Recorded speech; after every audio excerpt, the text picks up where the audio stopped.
శివరాత్రి సందర్భంగా శివుడు చేసిన నేరాలు ఘోరాల గురించి తెలుసుకుందాం. కూతురు వరసైనటువంటి భక్తురాల్ని పెళ్లి చేసుకుంటానన్న శివుడు,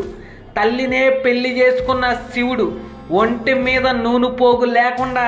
పార్వతిని ఒళ్ళో కూర్చోబెట్టుకుని సంభోగం చేసిన శివుడు, పతివ్రత అయినటువంటి అనసూయకి బట్టలు లేకుండా అన్నం పెట్టమన్న శివుడు, మోహినిని చూసి వీర్యం కార్చిని అయ్యప్పని పుట్టించిన శివుడు, వీర్యం కార్చిని సుబ్రహ్మణ్య స్వామిని పుట్టించిన శివుడు, అగ్ని నోట్లో వీర్యం కార్చిన శివుడు, భర్తలు లేనటువంటి సమయంలో ఋషులు భార్యల దగ్గరికి వెళ్ళి అంగాన్ని చూపించి కామచేష్టలు చేసినటువంటి శివుడు, స్త్రీలకి వశీకరణ మంత్రంతో లోబరుచుకుని